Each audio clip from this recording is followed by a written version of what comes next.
que el fútbol es ventana a muchos fenómenos. Pero sobre todo, Pablo, lo que más comparto y lo que más has inspirado, hasta ahora nos conocemos en persona, pero leyéndote a la distancia, es que el fútbol es brújula.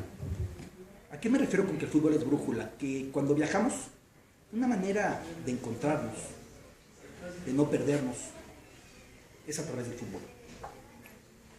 Una manera de recorrer la historia es con el balón de por medio.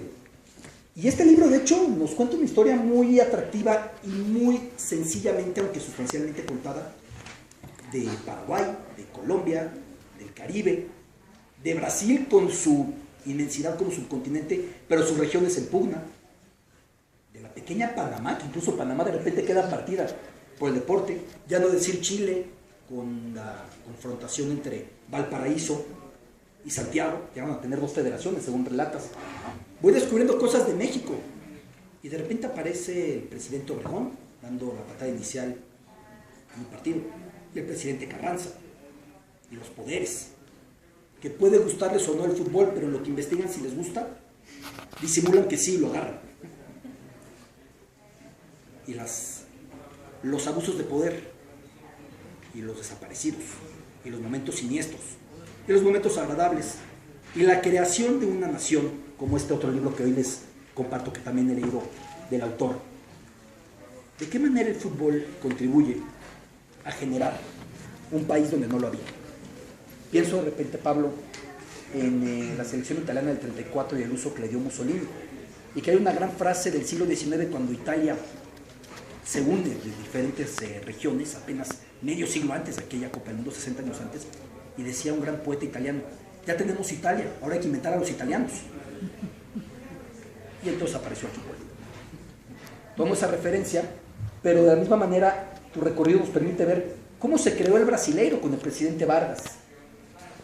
Y viajamos a los sociólogos brasileños, muy rebatidos en su momento.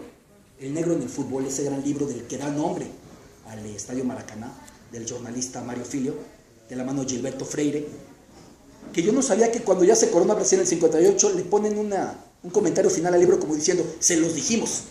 El mestizaje de esta cultura era balón de por medio, y el nuevo brasileiro, con racismo todavía en el 2018, pero el nuevo brasileiro sí se iba a encontrar en ese crisol social y cultural y étnico, y acaso religioso, y acaso lo que ustedes digan, se iba a encontrar a través de una selección. Por eso es un ejercicio tan importante, porque no podemos dejar que se banalice en épocas de clics, de tiranías de lo viral, de simplificación. Qué cómodo decir Boca Juniors es el pueblo, ya está todo dicho. Qué cómodo decir el América en México es el poder, ya está todo dicho. No, las etiquetas estorban. Y justamente lo que intentamos con este libro es evitar que las etiquetas limiten el nivel de reflexión. Me agrada mucho que no se queda con una referencia. De repente nos dice, en un caso, en Honduras, o nos dice en el caso ecuatoriano, tal sociólogo investigó con éxito esto y tal sociólogo dijo esto otro. Yo lo que puedo concluir es que tal y tal y tal, o que tal sociólogo de plano no le atinó, ¿no? Porque tiene también su parte crítica a la manera en la que el debate antropológico se ha llevado en cada uno de los fútboles. Me parece importante que nos acerquemos a él, me parece importante que a través de él venga una cadena de más publicaciones, porque este discurso no quedará completo con un libro. Este discurso tiene que ser permanente, con el esfuerzo de gente como Pablo, que lo ha hecho. Por supuesto, a Roberto lo he seguido y le he aprendido muchísimo, también permanentemente, y eso es todavía típico con Roberto, ¿no? Que siendo futbolista, los mejores partidos de Roberto han sido sin balón, y miren que con balón fueron buenísimos los que hizo, ¿no? Wow, sí fueron muy buenos, aparte con las Chivas en cierto momento. Por eso creo que es tan importante, porque el fútbol es brújula, y en este libro nos encontramos en la historia, nos encontramos en la cultura, nos encontramos en la confrontación, y acaso nos acercamos a entender quiénes somos, o empezar por descartar lo que no somos. Y eso creo que ya tiene un valor muy especial. Enhorabuena, bienvenido a México, y gracias por la inspiración a la distancia.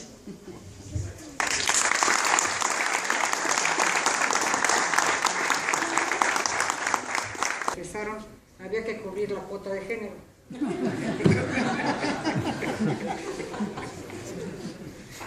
Escribir una historia mínima del fútbol latinoamericano fue una empresa muy ambiciosa. Cada país tiene la suya propia y seguramente habrá algunas quejas porque el autor no le dedicó más espacio y atención a determinado país. Alabarces trata en profundidad los fútboles sudamericanos y menciona varias veces al trío Messi, Suárez, Neymar. Y yo me pregunto, ¿y nuestro Hugo Sánchez? Él fue 5 veces ganador del trofeo Pichichi, acompañando en esa cifra a Alfredo Di Stéfano. Y por cierto, el gol de Chilena, que era su marca distintiva. Pero ahora parece que Cristiano Ronaldo lo inventó y es el mejor gol de la historia del mundo mundial. Su reciente gol. Bueno, lo que más me llamó la atención del libro fueron 2 hilos conductores que, para tristeza de una gran cantidad de gente, se han vuelto inherentes al fútbol: la violencia dentro y fuera de los estadios y la corrupción. En estos tiempos que corren, ambas son el pan nuestro de cada día, y no solo en el fútbol y otros deportes. Las vemos en la conducta diaria de Donald Trump. Campean en la Academia Sueca que decide los premios Nobel de Literatura, en la Ópera de París, en Greenpeace, entre empresarios y entre empleados y funcionarios gubernamentales, y en tantos y tantos espacios más. Sin embargo, el libro de Alabarces se refiere también a la relación del mundo del fútbol con la política, y nos cuenta, por ejemplo, que un equipo argentino adoptó el nombre de Mártires de Chicago y eligió el color rojo para su camiseta como homenaje al primer diputado socialista que fue elegido en 1904. También nos relata cómo futbolistas brasileños imprimieron frases en sus camisetas exigiendo democracia y elecciones libres, y relata la presencia de presidentes y dictadores latinoamericanos inmiscuidos en el mundo del fútbol. Fino sentido del humor recorre el texto de principio a fin. Las leyendas y anécdotas pueblan muchas páginas, como la del partido que mencionaba Roger Ford, el que terminó antes del tiempo reglamentario porque un jugador descontento con un fallo arbitral se llevó la pelota, o la del psicólogo brasileño que determinó después de varias pruebas que Pelé y Garrincha eran mentalmente débiles y recomendó no incluirlos en la selección por ese motivo. Solo la presión de Baba y Didi logró que el entrenador estuviera en cuenta para disputar y ganar la Copa del Mundo. O la de la malicia de un equipo uruguayo que en un torneo olímpico, durante los entrenamientos jugó deliberadamente mal para desconcertar al enemigo y luego en la competencia goleó a sus rivales. Una más que a mí me encanta, saber que el más grande goleador en la historia del fútbol argentino era paraguayo. El gusto por la lectura y por los libros, la dedicación al trabajo. Y esto último, solo mi padre, un amor apasionado por el fútbol, en particular por un equipo, el Atlante. Mis hermanos siguen siendo fieles aficionados. Yo confieso que me he alejado de las canchas. En primer lugar, porque creo que la calidad del fútbol mexicano en los últimos años deja mucho que desear. Además, no soporto a algunos tenistas que compiten para ver quién grita más fuerte el gol o quién alarga más las OEs. Ni a los jugadores que al anotar un gol se tiran al suelo de rodillas y recorren varios metros en el pasto. Hacen de arqueros, se quitan la camiseta, lanzan señales al cielo, se besan los anillos, reciben felicitaciones de sus compañeros como si hubieran alcanzado la cima del Everest. Todo esto sin contar la vulgaridad de los gritos de las porras y de las agresiones verbales a los jugadores contrarios. Por si fuera poco, el fútbol de caballeros no tiene nada. La corrupción presente en todos los niveles, en la compra-venta de jugadores, en la evasión de impuestos por parte de jugadores y entrenadores. Ha ayudado un poco en uno de ellos por un su amigo. Los recuerdos de esta tarde condensan todo el mundo del fútbol al que Pablo Alabarces nos acerca con su libro. La corrupción en forma de reventa descarada, un fútbol de primera, un público apasionado, que en ese caso tenía enormes banderas que recorrían bajando los varios pisos del estadio, los aficionados ingleses que intentaban recuperar algo de su orgullo, solo gritando y cantando por los pasillos, Malvinas, Malvinas, Malvinas. Eso sí, no hubo que yo recuerde ningún acto de violencia. Por último quisiera... Buenas tardes a todos, bienvenidos, bienvenido Pablo Alabarces, un gusto estar con estas personalidades aquí en la mesa. Yo lo primero que pensé al leer, ojear y después seguir leyendo la historia mínima del fútbol en América Latina fue cómo estará la máxima. Si esta es una historia mínima, no sé cuál será la máxima, porque es un trabajo exhaustivo. Aquí desmenuza a fondo Pablo Alabarces lo que es la historia del fútbol en los distintos países latinoamericanos y tienes que aprovecharlo, utilizarlo para después entender cosas más importantes. Si hay cosas de la política que yo entiendo mejor, a través del fútbol, a través de la formación que te va dando el fútbol. Que el fútbol te permite aprender, y eso podríamos trasladarlo a otros ámbitos. Puedes entender lo que es el PAN. Escribió esta historia mínima, que de mínima no tiene nada, sobre el fútbol en América Latina. Creo que este libro, con pequeñas modificaciones, se le podría cambiar el título y decir: aquí está Historia Máxima de América Latina. Ya ni siquiera es Machos y Patriotas, Crónicas del Aguante, Cuestión de Pelotas. 5 títulos nada más de los 14 o 15 que ha escrito, de los libros que ha escrito Pablo a la Barces. Seguramente en otros era el deporte que distinguía a la gente elegante, a la gente de poder, a la gente de más lana.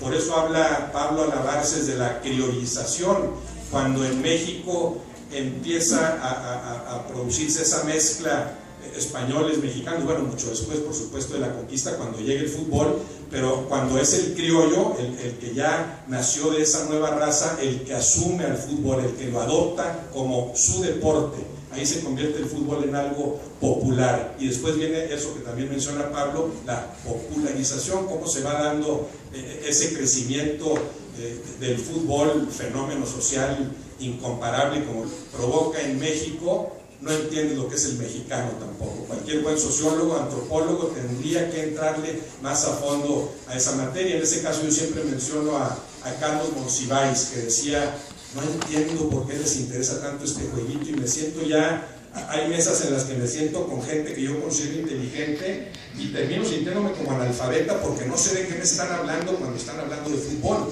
Pero a él le llamaba la atención este juego que no le gustaba, porque él decía que lo más limpio en este país era la lucha libre, y era lo que él veía. También el ciudadano que es derrotado todos los días de la semana en su trabajo, en su quehacer cotidiano, necesita una victoria el fin de semana, y esa victoria se la puede dar su equipo. Eso me parece válido, legítimo, maravilloso. Bien.